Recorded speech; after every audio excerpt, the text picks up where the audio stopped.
bakatin joy dora min shoya hai exam result on chuaga exam ahanga ti thata wangin min nei sakani hi joy turi hi boxa ala adang zong hi athum sorry what is this again polo band okay they are doing like cream chunga me hi and tiramisu chum zo thongi ka thalo ei kol basha tui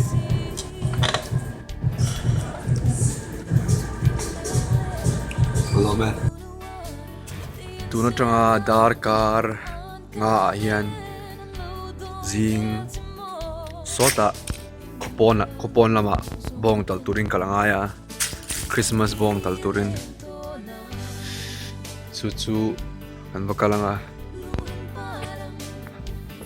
video hi kala siam lo wangin kamu man download na ni zo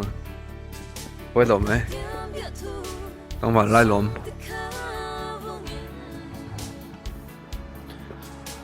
dan chana nia are khom mai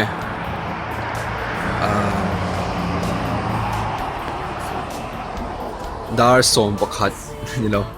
dar som bonil minute som di pasari tu na hianin mishing hu tur pon tlema tu na hian mishing pakhat che ka muwa chu ke mani camera hian chingai kal kong vela hian ka ding hianin ka din mai mai hian min endol tu sana pe chon ui ka hin lo thina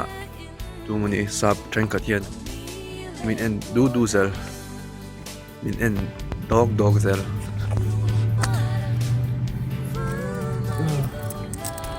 ai chu win la kai sing da khatari don to win la kai ngan ga kan drive puen zo drive ka phone hian light hi ne lo ta light eng re chu a pher wai zel ni mu the yang hian kal kama hian mi mu turan claim hle a chan chu zan lai a chuan mi pang ai chu an mut back to wang ani in muang hian motor ai ka chuang jing khopa hena ma chuan motor kan nei to chuan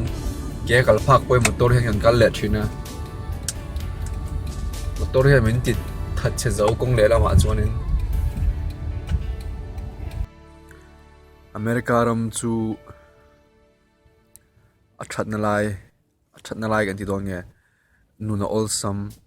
tan chuan lama chuanin mirathei boin mirathei angan ngai point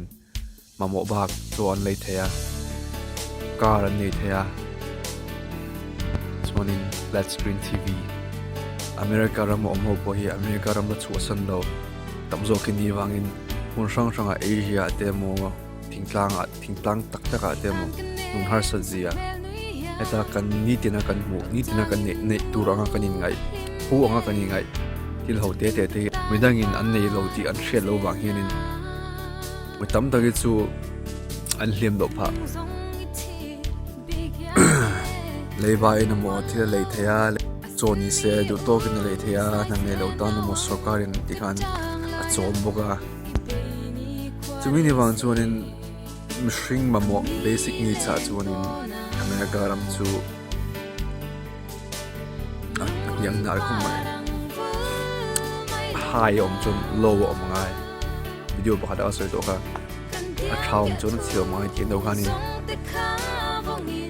ami wangyanin mitam dak chu an nun hi a all sam em wangin a comfortable mishing mamo chin to kha ani wang khanin thil lang chu an mamo to chung lo nung zel tu ra am mamo an ne wangin tamzok su an hlim lo emin nuna hianin hlimna lo tumna lo chakna lo purpose mo engeni dam chan engeni kan chan mamo engkim kan neya ting ni tin ngai reng tin an nun zel thea ai chuanin engeni dam chan ni engeni zia king zong khanin tam tak chu an bo kamit mo chuan